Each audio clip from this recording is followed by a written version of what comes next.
Hello and welcome to civil services Gurukul guys. जो हमारा आज का टॉपिक है वो है quick recap lecture number 5।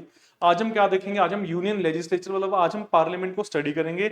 Lok Sabha, Rajya Sabha, क्या क्या कौन कौन उसके अंदर मेंबर्स हैं और कैसे वो इलेक्ट या डिसइलेक्ट होते हैं। So let start. तो आज के बच्चों हमारा टॉपिक इसके ऊपर है। आज का हमारा टॉपिक है solely on structures and functions of Lok Sabha and Rajya Sabha. पहले हमने ये स्टडी करना है। सेकंड हम क्या स्टडी करेंगे? Speaker, chairman and sessions of parliament. Third we will study the law making process, money bill versus finance bill, जो आर्टिकल 110 और 117 वाला है। Then we will study parliament privileges and committees, article 105। उसके बाद हम क्या स्टडी करेंगे? एंटी डिफेक्शन लॉ क्या है आपका? 52nd amendment act 1985। आज हम ये सारी चीजें स्टडी करेंगे। तो स्ट्रक्चर देखते हैं पार्लियामेंट का क्या है। हमारे पास आर्टिकल 79 से लेके 122 में हमारे पास क्या है? We have the structure of the parliament, what we will study. तो सबसे पहले क्या है? पार्लियामेंट क्या है? बाय कैमरल बॉडी है। बाय कैमरल का मतलब क्या है? There are two houses. There are two houses. पहला हाउस का नाम क्या है? लोकसभा। वो क्या है? वो लोअर हाउस है, उसको क्या बोलते हैं? House of people. दूसरा आपका राज्यसभा, इसको बोलते हैं अपर हाउस। ये क्या है? हाउस ऑफ स्टेट्स है, काउंसिल ऑफ स्टेट्स। और पार्लियामेंट के अंदर थर्ड चीज क्या है? हमारे पास president. President is also an integral part of the parliament. Parliament करती गई ये सुप्रीम लेजिस्लेटिव बॉडी है, मतलब ये सुप्रीम लॉ मेकिंग बॉडी है जो कंट्री के लिए लॉ बनाती है। ठीक है जी। अब देख लीजिए कॉम्पोजिशन। सबसे पहले हमारे पास क्या है? लोकसभा है। लोकसभा में हम देखेंगे मैक्सिमम स्ट्रेंथ कितनी है। There are 552 seats. इसमें से 530 सीट्स किसकी हैं? स्टेट्स की। 20 सीट्स किसकी हैं? यूटी की। और दो सीट्स किसकी हैं? एंग्लो इंडियंस की। ये नॉमिनेशन अब अबॉलिश हो चुकी है बाय 104th अमेंडमेंट एक्ट।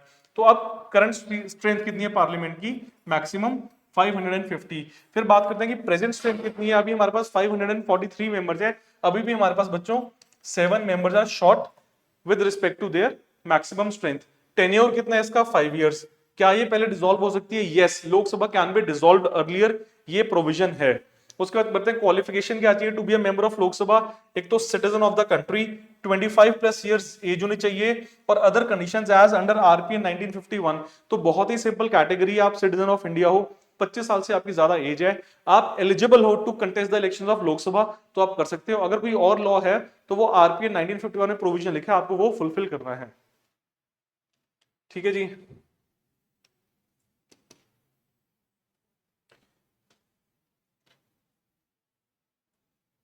फिर नेक्स्ट हम देखते हैं जी, we have functions of Lok Sabha. Functions में क्या है? It controls the executive through no confidence motion. Executive क्या है? एग्जीक्यूटिव आपकी गवर्नमेंट है, जिसको हम कहते हैं जो काम करती है, it is termed as executive. Executive is an integral part of the Lok Sabha. Money bills जो है वो कहां ओरिजिनेट होंगे? Only in Lok Sabha. इसके ऊपर बार बार क्वेश्चन पूछे हैं। मनी बिल्स के लिए आर्टिकल क्या है? 110। और मनी बिल कहां ओरिजिनेट होगा? Only in Lok Sabha. फिर अब कहते हैं लोकसभा और क्या करती है? Lok Sabha approves the budget. Budget को अप्रूव करती है किसके? गवर्नमेंट के। ग्रांट्स देती है गवर्नमेंट को जब रिक्वायरमेंट है, और गवर्नमेंट को बताती है कि टैक्सेस आपने कैसे लगाने हैं और कैसे आपके टैक्सेस आपको रिकवर होंगे।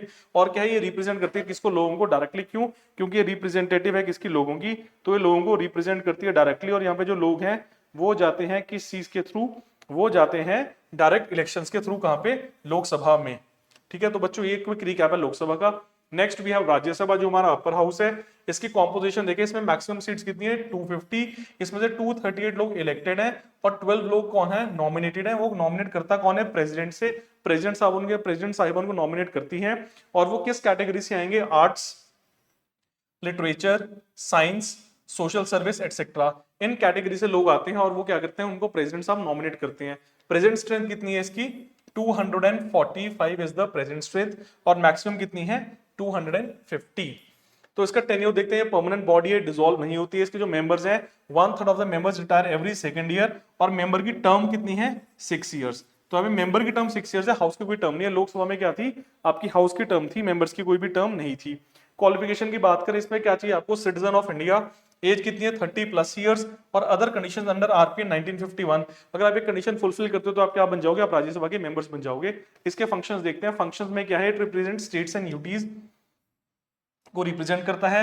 Acts as a revising chamber. कोई चीज लोकसभा पास करती है, उसको अगर रिवाइज करना तो कौन करेगा? राज्यसभा उसको रिवाइज करेगा। Can initiate non money bills, क्योंकि मनी बिल कहां पे इनिशिएट होंगे, लोकसभा में, और नॉन मनी बिल्स कहां पे इनिशिएट हो सकते हैं, राज्यसभा में।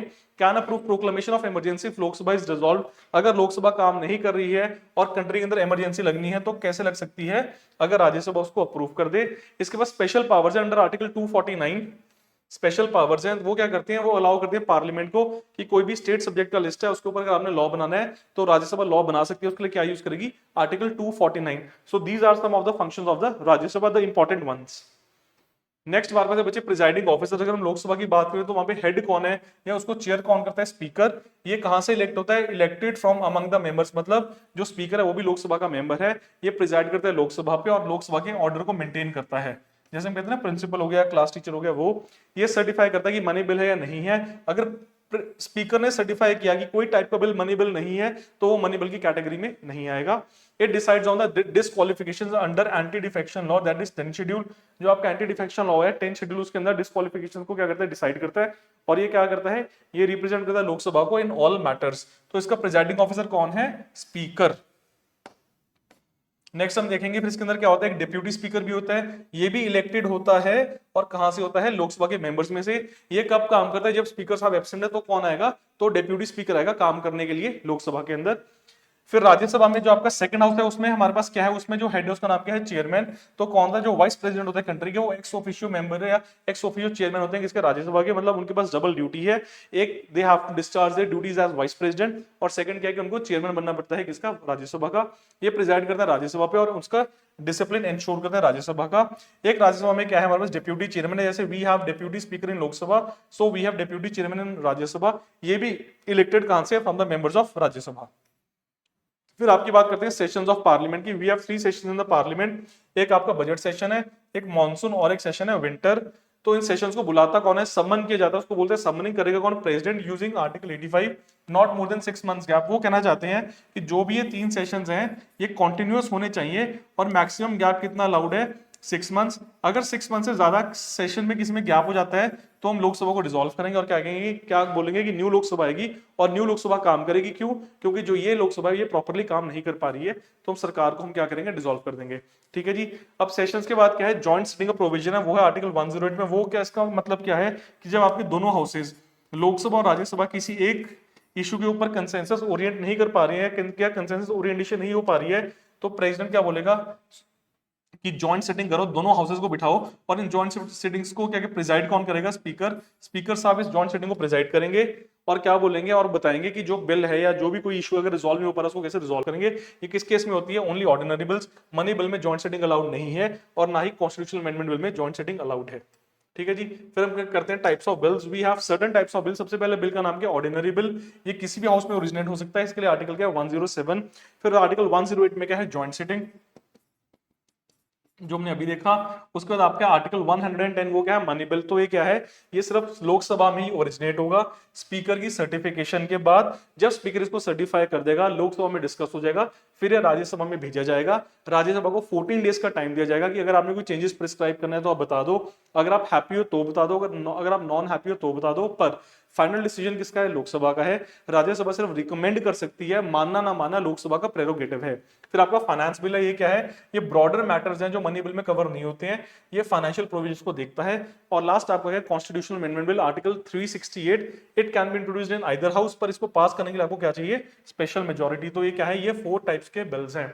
स्टेजेस ऑफ बिल्स में देखिए, बिल के 3 स्टेजेस। सबसे पहले क्या, इंट्रोडक्शन, उसको क्या बोलेंगे, फर्स्ट रीडिंग।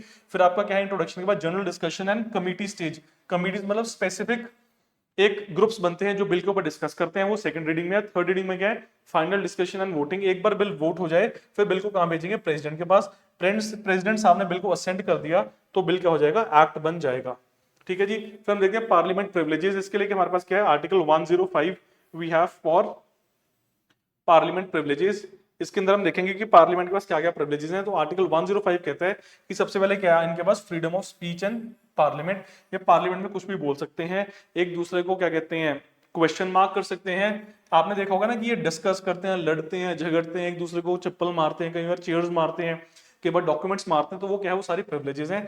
सेकंड क्या, immunity from legal proceedings for speeches and votes. अगर कोई इन्होंने ऐसी स्पीच दी जिससे दूसरा बंदा परेशान हो जाए, उसको कोई उसको कोई परेशानी हो जाए या वो बोलता है कि वो मेरा राइट वॉलेट कर रहा है, तो उनके पास इम्यूनिटी है। जब तक ये पार्लियामेंट के अंदर है और कुछ कर रहे हैं तब तक ये इम्यून है। Once they step out of the walls of parliament फिर ये इम्यून नहीं है।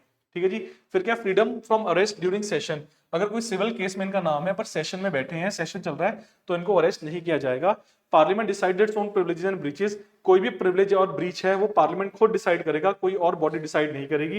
इंपॉर्टेंट केसेस कौन से हैं? केशव सिंह केस 1965, जिसने क्लैरिफाई किया था scope of privileges versus judicial review. उन्होंने बोला कि जो स्कोप ऑफ प्रिविलेजेस है वो जुडिशियल रिव्यू के बाहर है, तो जो इनकी प्रिविलेजेस इनको मिलेंगी और ये अपने प्रिविलेजेस के अकॉर्डिंग काम करेंगे और इनको इम्यूनिटी मिलेगी। फिर हम देखते हैं जी पार्लियामेंट्री कमिटीज। हमारे पास सर्टेन टाइप की कमिटीज हैं, तो इंपॉर्टेंट क्या है हमारे पास, हम देखेंगे एक हमारे पास है स्टैंडिंग कमेटी जो परमानेंट है, एक हमारे पास है एड हॉक कमेटी जो स्पेसिफिक पर्पस के लिए बनती है। स्टैंडिंग कमिटीज में आपके पास क्या है, एक public account committees examines CAG reports chaired by opposition MP. तो ये देखती है कि जो पब्लिक अकाउंट है वो कैसा, कहाँ पैसा जा रहा है, कहाँ से पैसा है और पैसा कहाँ पे हम स्पेंड कर रहे हैं। फिर आपकी एस्टिमेट कमिटीज है, ये बताती है कि इकोनॉमी को एफिशिएंट बनाने के लिए हमें क्या क्या चीजें चाहिए। फिर हमारे पास एक पब्लिक अंडरटेकिंग, जो भी आप डिसइन्वेस्टमेंट करते हो, इन्वेस्टमेंट करते हो, उसके लिए कमेटी है। तो ये क्या है, ये परमानेंट कमिटीज हैं जो काम कर रही हैं। फिर कुछ स्पेसिफिक पर्पसेस के लिए कमेटी बनाते हैं, उसको बोलते हैं ad hoc committee, appointed for specific purposes like joint parliamentary committee on scams etcetera.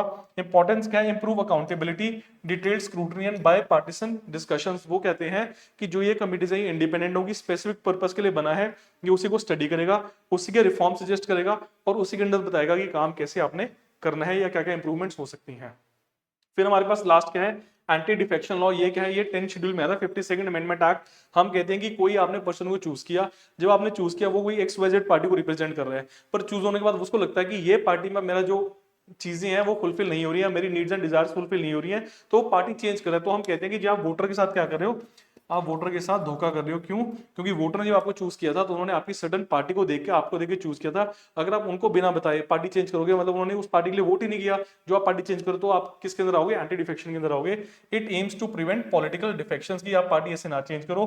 Grounds for disqualification, अगर ये अप्लाई होता है तो आपको डिस्क्वालीफाई कर दिया जाएगा। If MP MLA voluntarily gives up party membership, if votes abstains against party whip without permission. तो अगर आप दोनों ये चीजें करोगे तो आपको क्या किया जाएगा, डिस्क्वालीफाई किया जाएगा। इसकी एक्सेप्शंस क्या है कि अगर आपके 2/3 members of the party merge होते हैं, मतलब मेजॉरिटी किसी और पार्टी के साथ, तो आपके ऊपर एंटी डिफेक्शन नहीं लगेगा। डिसाइडिंग अथॉरिटी क्या है, स्पीकर या चेयरमैन, आप जिस भी क्या कहते हैं हाउस में हो, और ये सब्जेक्ट टू जुडिशियल रिव्यू है। तो हमारे पास है कि हो तो होलोहन केस, जिसने कहा कि एंटी डिफेक्शन जुडिशियल रिव्यू के अंदर है। कई बार पार्टी को लगता है कि मेंबर मेरा इंटरेस्ट सर्व नहीं कर रहा, तो वो मेंबर के ऊपर एंटी डिफेक्शन लगा देते हैं, तो मेंबर कोर्ट में जा सकता है। और अगर मेंबर कर रहा है और पार्टी को कोई प्रॉब्लम है तो पार्टी भी कोर्ट में जा सकती है। तो उन्होंने बोला कि ये जुडिशियल रिव्यू है, जुडिशरी के ऊपर रिव्यू दे सकती है। So let's see what we have learn today. तो हमने कुछ चीजें लर्न की। सबसे पहले क्या कि पार्लियामेंट क्या है, बाय कैमरल है। 3 चीजें हैं, लोकसभा, राज्यसभा, प्रेसिडेंट। लोकसभा में क्या है, पीपल्स हाउस है, ज्यादा पावर है specially with respect to money bills. Rajya Sabha क्या है, काउंसिल ऑफ स्टेट्स है, परमानेंट बॉडी है, स्पेशल पावर्स हैं यूजिंग आर्टिकल 249। फिर प्रिजाइडिंग ऑफिसर्स की बात करें, लोकसभा में कौन है, स्पीकर एंड डिप्यूटी स्पीकर। यहाँ पे कौन है, chairman and deputy chairman. Law making body में 3-4 तरह के लॉ बनाते हैं, ordinary law, money law, financial law and constitutional bills. Privileges की बात करें तो यहाँ पे क्या है, immunity from speeches and votes, article 105। Committees हमारे पास कुछ हैं। फिर हमारे पास क्या है, एंटी डिफेक्शन। अब आपने ध्यान रखना कि हमारे पास 8 मेजर कमिटीज हैं, बाकी माइनर हैं, तो आपको 8 मेजर कमिटीज का पता होना चाहिए कि कौन सी 8 मेजर कमिटीज हैं और वो कैसे काम कर रही हैं। So this was quick recap lecture number 5 on union legislature. Thank you.